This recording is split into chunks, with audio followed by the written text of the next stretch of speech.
Ebusia breaking news. Evangelist from apart wasen achiri the bio. Agradaa wasen achiri Agradaa bio.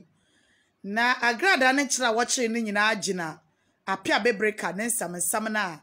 Na Agradaa oma wokọ buru apia bebreka wo so otuom. Abra na olutu ka no nam traffic ne wopa no. Vole. Juloye. Eti onamduma evangelist am apart manu so to boys wo brim apia bebreka style biebi na ina apia bebreka o se da masam no no nya zo de botu fom da because Agradaa we gu no fi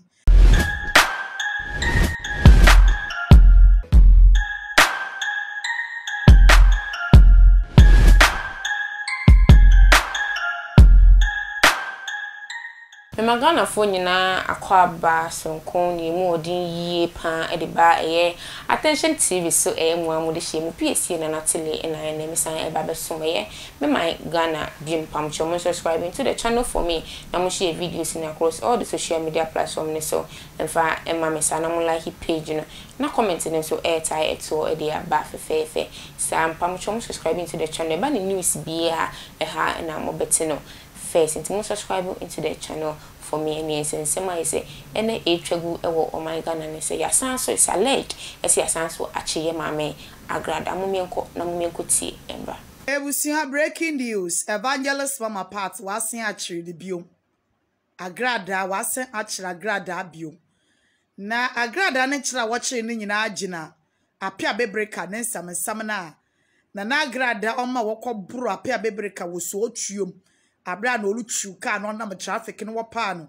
Vole. Juloye.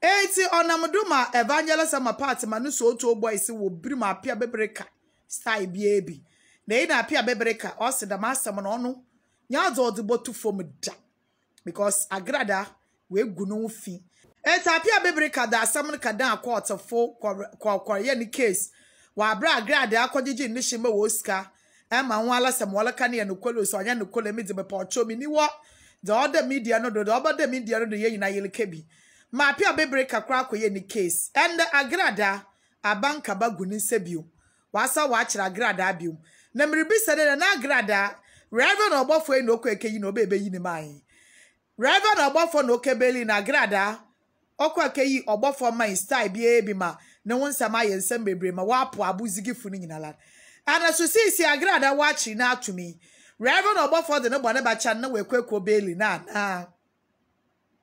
ana abuzigifu no beji Jessica no ase ko beli Agradaa na Agradaa aswoden se nwumesi si aye ma Reverend Obofo nansa aka wo bio because obeli wu no enyi na ye si ade anhwe aboroti ni jail aba isamu ye nyipa bi Ghana ye ntumi yi mu edi wo na efi Schwarzenegger eja comedian ni wo na se ejoka akeka nsama ma ye da asro si ebusuya da ato Agradaa no evangelist am apart evangelist to park evangelist Agradaa has been arrested again na si ade na atamfo mese wo bo se woli down woli say Agradaa will go back to Choko again.